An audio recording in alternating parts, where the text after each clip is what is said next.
Joster here, welcome back to the channel. So I finally got a Samsung QN90B in the cave.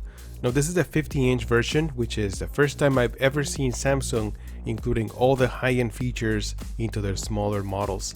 Now this is a mini LED 4K TV with 120Hz panel, up to 144Hz when you connect a PC, 14-bit color processor, Dolby Atmos sound, very slim design, and of course outstanding picture quality. But you know me, I'm not going to impress you with numbers or technical aspects. I'm going to share you my experience using this TV as any of you would. So welcome to the channel, guys. I'm Joster, and let's do this.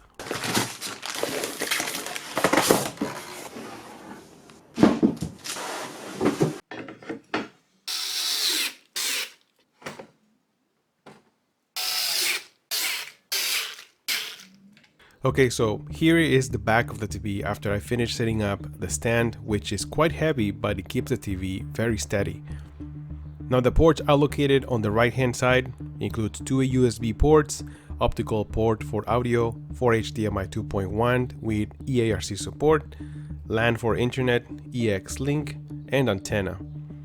There is also cable management for a cleaner setup. It is very basic, but it's a nice touch.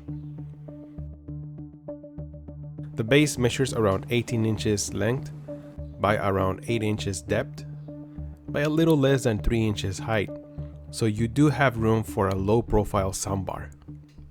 Alright, so after setting up the TV, which by the way it's super easy, you can do it through your phone and it's very easy and very fast too. I like that. So after that I came to encounter a new facelift on the Samsung interface. So first of all, when you press home button, this is where it takes you. This is basically the home button, which now it's very populated. There's no pop-up menu from the bottom anymore. All the apps are right here. Actually, you know, it's not that bad considering that the first thing you can select is the applications, which you have pretty much everything you want. And you can rearrange each app. For example, just press and hold the OK button and then it says move, and then you can just move over here to whatever you want. So this whole interface is a little confusing at first. You just gotta get used to it. If you press, see right now it's a little frozen, so I don't like that. Samsung never had this issue before because their menu or their operating system was so simple. But now with this this whole population of applications and free movies and just commercial, it looks like a lot of commercials. I feel like the interface is a little slower now. That's my first impression. Alright, so this is a YouTube video. This is running in 4K with HDR, and I like to use this video because there's so many pictures, so many colors. Really good video to show off.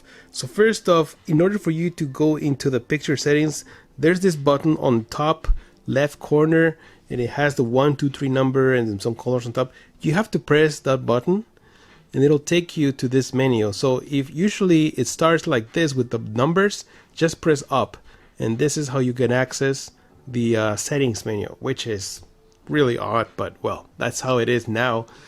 Okay, so this is the typical menu that we used to see before on Samsung TVs. First of all, one thing I noticed is that intelligent mode, when you press it, everything changed. Like the colors are so vivid and so vibrant.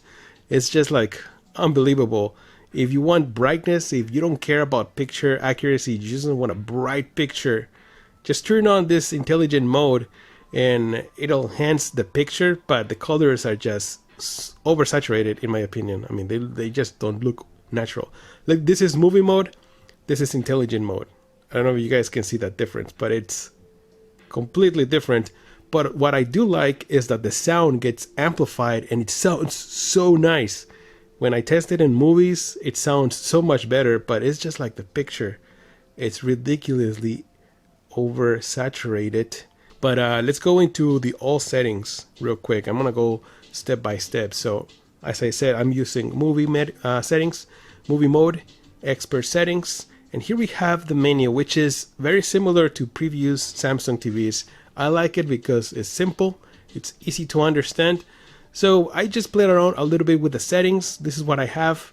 Brightness all the way up, contrast all the way up, sharpness, I remove sharpness, everything is gone. Color is in the middle, so I guess 25 now is in the middle, and 50 it's 100%. I don't know why. I don't know why they made it like that instead of being just 100% and just 100, but that's how it is right now. Picture clarity settings, so this is motion. Over here I have this one in custom. You can use that, or you can just set it in automatic, which is also really good. If you like soap opera effect, or if you like the picture to be super clear and very smooth, I recommend to use this one, at least in auto. If you don't like that, just turn it off and that's it. You are set to go. But I do like it, so I normally have it in automatic. All right. And then over here, local dimming. Obviously, this is a mini LED TV.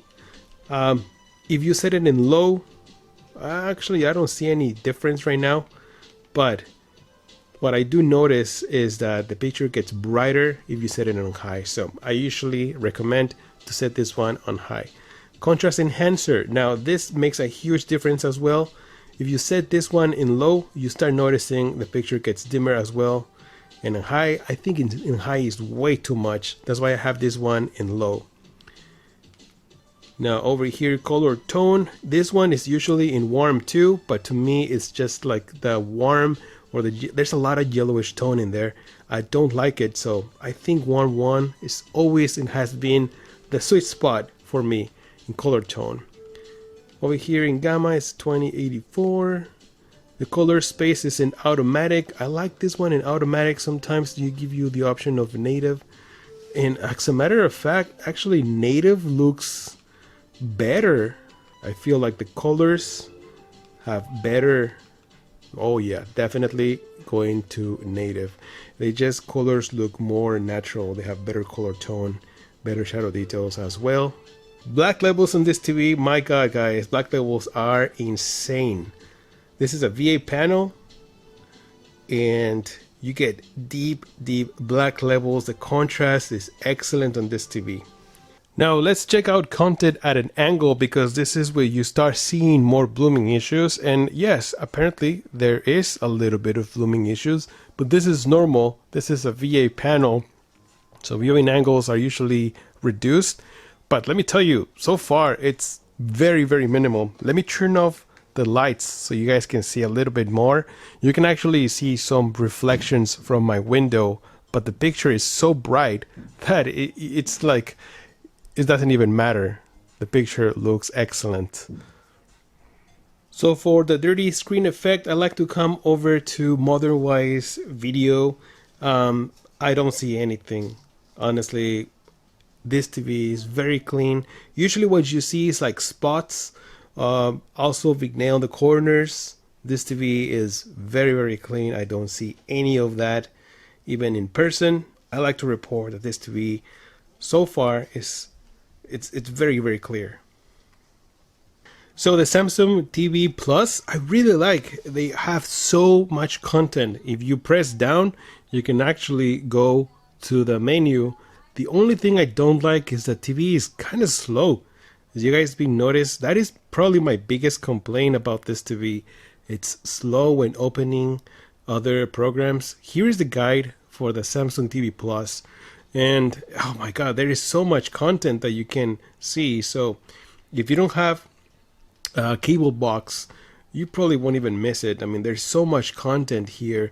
Even music videos, if you like to watch music videos and listen to the music, you can do that here. There's a ton of news. There's a ton of content.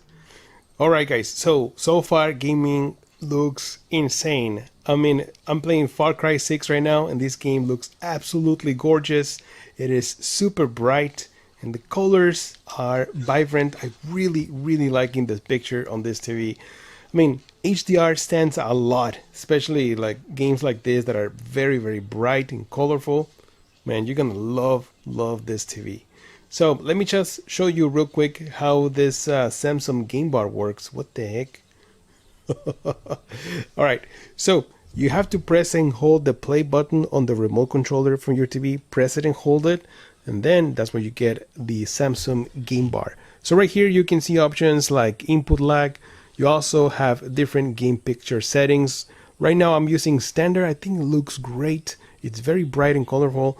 You also have option of RPG, RTX, FPS. I don't like FPS. I feel like the whole picture looks washed out. I think they're trying to increase the brightness, but I don't know. I like RPG or standard. I think standard looks great. But you have more options. Sports, you can also customize your own option if you want to, but so far I'm just using standard. Over here we have screen ratio and minimap zoom. This is when you connect your PC to this TV and use it as a monitor. I'm going to do that in another video, but right now it's not an option that we can use. We also have the sound option. You see the TV speaker, and you can also use a receiver or a Bluetooth speaker if you want to. And then help guide and then game settings. Down here we have more options like FPS. This is at 120 Hz. HDR is on, and also FreeSync Premium is on. Alright guys, so now I connected my PS5 and here I'm playing Horizon Forbidden West, another insanely beautiful looking game, but this on the PlayStation 5. So what can I say, guys? Brightness, that is what the name of this TV should be called. Brightness. Look at this insanely beautiful scenery, and you can only get this with a TV like this from Samsung. It's gorgeous. Colors look beautiful. I don't see any ghosting.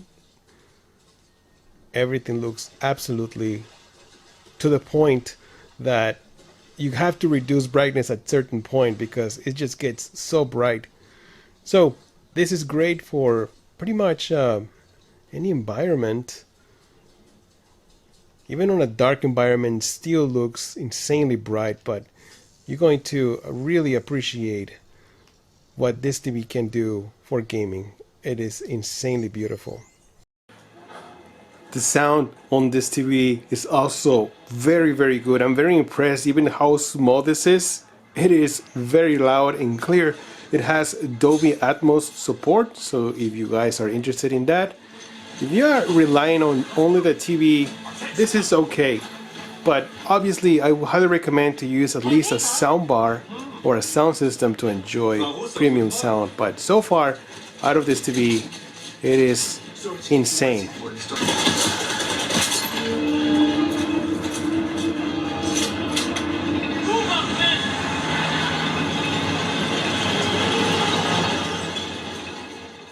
You can also connect a camera if you want to. Not every camera works. For example, I have this one from Nexico and I tried to connect it and it doesn't work.